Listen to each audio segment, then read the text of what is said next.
মহিলা সাহাবী এসেছেন, এসে নবীজিকে বলছেন, ইয়া রাসূলুল্লাহ তাহিরনি, আমাকে পবিত্র করুন, আমি একটা অন্যায় করেছি, আমি বিশাল একটা অন্যায় করেছি। নবী সাল্লাল্লাহু আলাইহি ওয়াসাল্লাম বলছেন, কি করেছো তুমি? তখন সে বলছে, আমি জিনা করেছি। নবী সাল্লাল্লাহু আলাইহি ওয়াসাল্লাম বলছেন, বাসায় যাও, বাসায় গিয়ে আল্লাহর কাছে তওবা করো, আল্লাহ পাক মাফ করে দেবেন। নবীজি এটাকে হাইড করতে যাচ্ছেন, কারণ কি, যখন আপনি কেস আদালতে নিয়ে যাবেন তখন তো উপায় নাই, আপনাকে তো বিচার করতেই হবে। তুমি বাসায় ফিরে যাও, তওবা করো, আল্লাহ মাফ করে দিবেন। সে মহিলা নাছরবান্দা, না, আমার বিচার করে দেন, আমার বিচার করে দেন, পরকালে আমি শাস্তি পেতে চাই না, দুনিয়াতে আমার বিচার করে দেন। নবী সাল্লাল্লাহু আলাইহি ওয়াসাল্লাম বলছে, তুমি কি গর্ভবতী হয়েছো? হ্যাঁ, জেনার কারণে আমি গর্ভবতী হয়ে গেছি। এরকম হচ্ছে না এখন, ওই যে অ্যাবর্শন করছে না, ওই যে ক্লিনিকে গিয়ে, এটাও ট্রেন্ড হয়ে গেছে, হইল, সমস্যা কোথায়? কি এমন হয়েছে? আমার কি কেরিয়ার নষ্ট হয়ে গেছে? ফ্যামিনিস্ট নোংরা মেয়ে কোথাকার। তারপরে এই মেয়ে বলছে, হ্যাঁ আমি গর্ভবতী হয়েছি ইয়া রাসূলুল্লাহ। নবী সাল্লাল্লাহু আলাইহি ওয়াসাল্লাম বলছেন, বাসায় ফিরে যাও, সন্তান যখন খালাস হবে তারপরে এসে বিচার করে দেবে।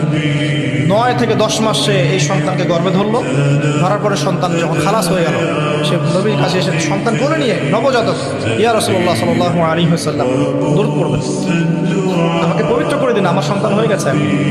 নবী সাল্লাল্লাহু আলাইহি ওয়াসাল্লাম বলছেন, সন্তান কি দুধ খাচ্ছেন? হ্যাঁ, দুধ খাচ্ছে। তাহলে তুমি তাকে দুধ পান করাও। কত বছর দুধ পান করাতে হয়? 2 বছর। 2 বছর দুধ পান করাও, দুধ পান করা শেষ হবে, তারপরে এসে তোমার বিচার করে দেবো। এবার 2 বছর দুধ পান করানোর পরে এই মহিলা এসেছে, সন্তানের হাতে একটা রুটি, নবীজিকে বলছেন, ইয়া রাসূলুল্লাহ সাল্লাল্লাহু আলাইহি ওয়াসাল্লাম, আমার সন্তান এখন রুটি খেতে পারে, আমার সন্তান এখন রুটি খেতে পারে, আমার বিচার করে দিন। তখন নবী সাল্লাল্লাহু আলাইহি ওয়াসাল্লাম বলছেন, সাহাবীরা, তোমাদের মধ্যে কেউ কি আছো এই সন্তানের দায়িত্ব নিবে? একজন আনসার সাহাবী বলছেন, আমি দায়িত্ব নিব।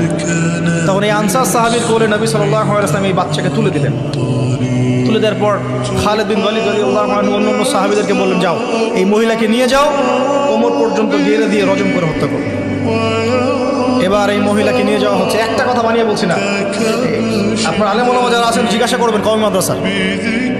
এই মহিলাকে নিয়ে যাওয়া হচ্ছে, মহিলাকে পাথর নিক্ষেপ করা হচ্ছে। পাথর নিক্ষেপ করার মধ্যে খালিদ বিন ওয়ালিদ রাদিয়াল্লাহু আনহুর পাথরও ছিল। খালিদ বিন ওয়ালিদ রাদিয়াল্লাহু আনহু নাম শুনেছেন না?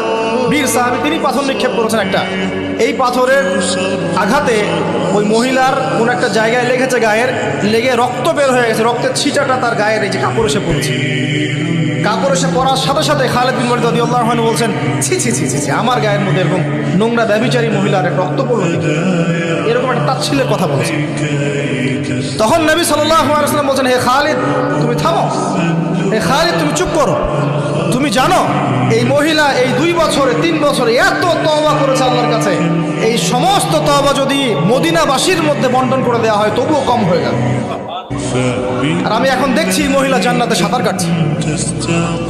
আমি বুঝাতে পারছি না আপনাকে, প্রিয় বোন, প্রিয় ভাই, যারা বিবাহিত হয়ে ব্যভিচার করছেন, জিনা করছেন, তিনি তওবা করেছিলেন, তওবা করেছেন, আল্লাহ পাক মাফও করে দিয়েছেন, জান্নাতে চলে গেছেন, কিন্তু পৃথিবীতে তার শাস্তি কায়েম করা হয়েছে। বিবাহিত ব্যক্তি ব্যভিচার করে ফেললে তার পৃথিবীতে বেঁচে থাকার অধিকার সে হারিয়ে ফেলে।